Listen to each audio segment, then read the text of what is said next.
Welcome, ladies and gentlemen. My name's Dychronic, your host here on this Destiny 2 video, and today we're going to be talking about my ultimate guide to the new event, Solstice of Heroes. So this video is basically going to talk about all of the information that I've accrued from getting my Titan from a green set of armor all the way to a legendary set of armor and a part masterwork set of armor. Everything that I've learned along the way about the best ways to do everything. So this video is going to be separated into three main parts. First part is going to be general information about the event, where to get the sparrow, how to get the armor glows, the ideas behind the buffs and stuff like that. The second part is going to be about the Solstice key fragments and the amounts to drop from all the activities, the Solstice packages, what to expect from them. I opened up like 35 packages. And then thirdly, all of my farming methods for all the different armor pieces that are a little bit more difficult. I have specific strategies to handle each section the most efficient way possible. And of course, make sure you stay tuned till the end because I will be releasing the Word document that I've been working with all the information you're going to hear in this video. I've compiled it on a Word document. I've made it look user-friendly. I've added some pictures and whatnot. So stay tuned until the end. I'll talk about how you can get your hands on that document so you can just have that guide whenever you need it. Now, of course, if you are new around here, if you did not know, in the beginnings of my videos, I like to put cute and fluffy animals because I don't like asking for likes or subscriptions anymore. I just put these things on the screen, hope you do the right things, and then I usually talk about my sponsors like Control Freak, where you can get 10% off of anything from Control Freaks, from their sticks to their grips. I really like how that flows, from their sticks to their grips. You can get 10% off with code Dychronic at checkout, and of course you support me as a creator. So check out some Control Freaks. They work really well, and I absolutely love them. Anyways, let's go ahead and get started with some general information about the event. If you did not know, it started on July 30th and it will go towards August 27th. So you have to complete everything that needs to be completed in the event before August 27th, with a few exceptions, like for example, the Masterworking I'll be talking about in the video. So what is it that you get from this event? The ultimate goal of this event is to acquire a full set of 750 power legendary and masterwork Solstice of Hero armor that is the new Armor 2.0. Now Armor 2.0 is going to be the new style of armor that's going to be releasing with Shadow Keep, with the new equipment types and the new swapping of perks and whatnot, so you can start off the DLC with a new set of armor that is Armor 2.0, so be ready for the DLC. Now if you're looking to get a full set of this armor, it took me around 20 to 25 hours of straight gameplay to get it from green set all the way to purple set, and that's not including the masterwork part. If you end up getting all three sets of legendary Solstice armor, you'll actually be awarded the event sparrow, the EV-37 Voidstreak, which is a very standard looking sparrow but will be very exclusive because this grind is extremely long. Now throughout the event, you'll see a bunch of different elemental orbs. Basically just get a kill with a certain damage type, solar, arc, or void, and that elemental orb will drop out of the enemy, and the higher the value of that enemy, so if they're harder to kill, the more orbs that spawn out of the enemy. There's going to be a lot of objectives that require you to actually pick up those orbs. I'll be mentioning those specifically as we go along, but keep in mind, you probably need to pick up those orbs. Now the special thing about these orbs, if you end up getting 30 of a single type that matches the current daily, you can actually find what the daily is just by going into your gear screen. It should be one of your buffs. You end up getting a special buff. The solar buff emits energy and damages anything around you. The void buff, crouch to become invisible, gain true sight, and enhanced ability regeneration. And then finally, the arc buff will be enhanced movement speed, greater melee, and sword damage. Honestly, the elemental orbs are really not important, but they exist in the activity stuff, so keep them in mind. Next up, let's talk about vanity items. Every single one of the items throughout the event will be purchasable directly from Eververse at some point for Bright Dust and Silver. There will not be an event engram, so you do in fact have to purchase every single one of them that you do want. Now the important thing to note, if you're looking for the armor glows, you can actually purchase them directly from Eververse at any time for either Silver or Bright Dust. So if you wanted to get them, it'll be 5,000 Bright Dust or 800 Silver, which is about $8. And the last part on the general information, let's go ahead and talk about all the different armor upgrades. Now I'm not going to go through every single one of them, but on screen now you see a bunch of different pictures of all the different things that you need to know about. Again, this will be in my Word documents, and of course the source and credit will be on the document as well. So just kind of look through these and get an idea of what you need to do. There's not numbers on this sheet, but once you get to the armor, you'll be able to see how many numbers and all that whatnot. Moving on to part 2 of this video, the Key Fragments and Solstice packages. So Key Fragments drop from nearly all the activities during the event and are used to open Solstice packages. Use 15 Key Fragments to unlock each Solstice package. Now the Solstice packages drop from the European aerial zone, so the EAZ, basically the new activity with the floating platforms killing the mini bosses, and they drop from any of the final chests and the treasure hunt chests. On screen now you can see the full list of all the activities that I did end up trying during this event and how much we got from each activity. Next up, for the Solstice packages, this is everything that you can find from all of the Solstice packages, and once you do unlock a full set of legendary Solstice armor on that character, you can actually have the legendary Solstice armor pieces drop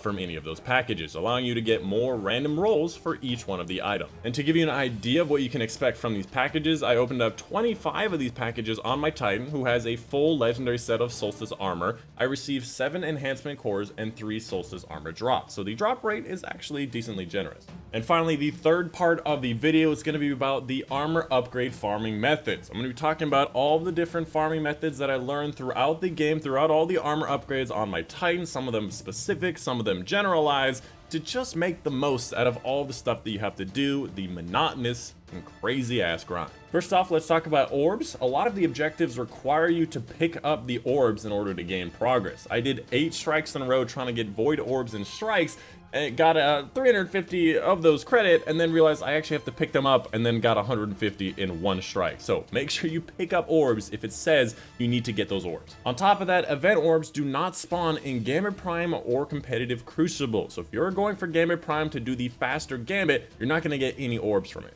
Next up, some of the requirements require you to do either Crucible or Gambit, and in my opinion, Crucible is faster than Gambit Prime, and Gambit Prime is faster than Gambit, so keep that in mind when you have your choice. If you're having trouble getting some general orbs or weapon type kills, the Whisper of the Worm mission is a great farm, so just play until the green room, drop down into the basement below, and there's infinite and very fast spawning Shadow Thralls that'll just keep coming at you. The next point is going to be synergy. You can complete a lot of things at the same time, and this is a great opportunity to catch up on a lot of different pinnacle weapons. So firstly, you can complete a lot of armor objectives at the same time. So if you need to get certain weapon type kills, you need to get certain orbs and strikes, and you need to complete strikes, you can do a lot of things at the exact same time, so keep that in mind. On top of that, if you are playing Gambit, use a bow or an auto rifle to get either Hush or Breakneck. If you're in Crucible, use a sniper to try to get some Revoker, and in strikes, use a grenade launcher or a fusion rifle and arc to get loaded question. You know, you're gonna have to do a lot of things that are gonna be very monotonous. You might as well get credit for the things you want along the way.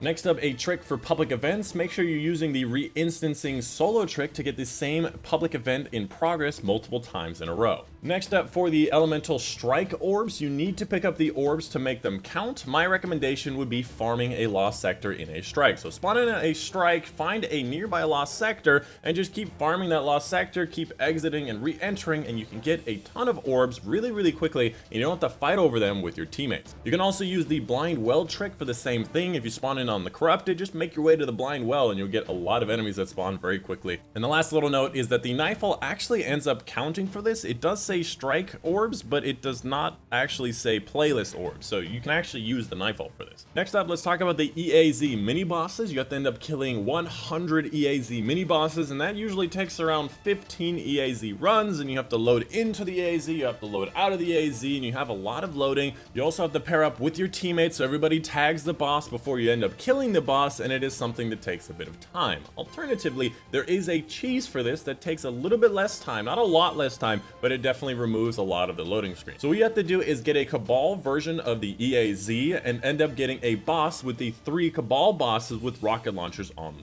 their back. Once you end up getting this, kill off 2 out of 3 of them, and then farm the Engineer Scions that spawn every 40 seconds. So just right in the middle section of the map, you can see on screen right now, every once in a while there's going to be an Engineer Scion, a yellow health dude that'll drop down off of a dropship. Everybody tag him, everybody kill him, and that guy counts as a mini boss. Next up, for the challenges, if you did not know, the challenges are basically any milestones in your director, which is going to be your map thing. If you highlight a thing, that little yellow thing, and it says challenge on it, that is a challenge. However, vendor challenges do not count. So things from like Hawthorne or Ada and stuff, those don't count even though they are labeled challenge. My recommendation for this is doing Nightfall 100Ks, because both of these count individually as challenges of their own. There's also things like Adventures, Flashpoint, Strike, Gambit, and Crucible challenges. Next up, for the patrols, the best patrols in my opinion in order of speed are going to be Kill Things, Wanted Star, Scan Location, and Go to Location in that order. The Pyramid Collection is very slow and should be always avoided. And a good synergy recommendation would be doing patrols at the same time as doing heroic public events in that area. Next up, for the Crucible Elemental kills, this objective can be credited from you or any teammate getting a kill with that type. For example, as a Titan, if my teammate or I get an arc kill, I get credit for it. Next up, for the bounties, you have to complete 50 bounties. Now, this is something that sounds like it takes a long time, but if you save up all of your bounties while you're doing your green armor and cash them all in once you get to blue, you should be about halfway there. I usually get around 25 to 30 of those bounties done as soon as I get to the rare section. Next up, for the solar melee kills for the Titan, use the Devastator subclass, which is part of the solar class, and use the thrown hammer. Don't use the hammer strike stuff, use the thrown hammer, because you can just throw the hammer, hit an enemy, get credit, pick the hammer back up, and use it again. It's really nice. As for the void grenade kills for the hunters, it's going to be a little bit more difficult and take a little bit more time. Now, you can get these grenade kills as you go along, as you're doing all of those other strikes, but it's something that's going to take quite a long time. My recommendations would be to play strikes during Grenadier modifier or pick up a Nightfall with the Grenadier modifier that you can select. On top of that, you should use exotics that give you energy for your grenade. For example, the Orpheus rig, whenever you tether people, you get grenade energy back. Alternatively, you can farm the Shadow Thrall in the Whisper mission, like I mentioned before, in the basement, in the green room. Just drop down and you'll have infinite and fast spawning thralls. Keep on tethering people with Orpheus rigs, keep getting energy for your grenades, and keep throwing grenades, get grenade kills. And then lastly, let's talk about the Masterworking. Now, all 5 of these objectives are more difficult than the previous objectives, but they definitely can be completed a lot faster. First of all, for the headpiece, a 200k Nightfall is actually something that not a lot of people have done, but is not as hard as people think. Firstly, you want to complete this on the current week's highest scoring Nightfalls. This week is actually Garden World. Any of my reset videos, I always mention which one is going to be the highest scoring from my experience. As far as the modifiers go, I recommend putting on a 200 handicap, whatever preferred burn you like solar is what I usually put, match game, blackout, and extinguish. This should give you a 4.9 times multiplier, which is the maximum multiplier you can get out of the modifiers, and is the easiest way to do it in my opinion. Next up, for the arms, it's just 5 strikes with clanmates. Just join a friend's clan or a random clan for 5 strikes, and then you can leave after that. Next up, for the chest piece, it tasks you with doing either a solo or a duo Shattered Throne. It doesn't have to be flawless, and it is a lot easier than you think. Most people are a bit scared of the Shattered Throne, but with power advantages and the new weapons that we have, and even the elemental buffs that we get occasionally, just learn the mission and you should not really have that much trouble. One thing to note is that there is only going to be one Shattered Throne during the event, and that is next week, August 6th, and that is the only opportunity to do Shattered Throne during the event week. Now, that does not mean you cannot upgrade it after the event. The last Solstice of Heroes, you could masterwork the armor pieces after the event had ended, and the reason that is because you didn't need the statue in the tower to upgrade the armor. Now, they haven't mentioned it yet in any of their blog posts, but I assume next week they will be mentioning it because people will then want to know. Next up, for the leg pieces, it requires you to reset your Valor in Season 7. If you've already done it this season, don't worry, it retroactively applies. Just relog in and it should apply immediately. If you still need Valor, there's going to be 3 more bonus Valor weeks. 2 of them are going to be on the 2 Iron Banners still left, and the final one is going to be on the final week of the season. And finally, the class item tasks you with defeating 10 challenging enemies, basically killing yellow health bar enemies. For some reason, the Nightfall did not count for us when we went for our 200k, but if you're looking for a lot, Gambit Prime has a lot of yellow health bar enemies. Alternatively, you can farm powerful lost sectors like the ones on Mars or Dreaming City. And that's pretty much it for the video. In case you wanted to get your hands on that Word document that I've basically been reading off of for this video, make sure you head over to my Discord, which would be found in the description down below. And in that Discord server, in the channel hashtag YouTube Twitch, just go to around the date when this video released, and you'll be able to get your hands on this document. But that's it. I hope you guys did enjoy. My name has been Dychronic, and I will see you guys on the next one.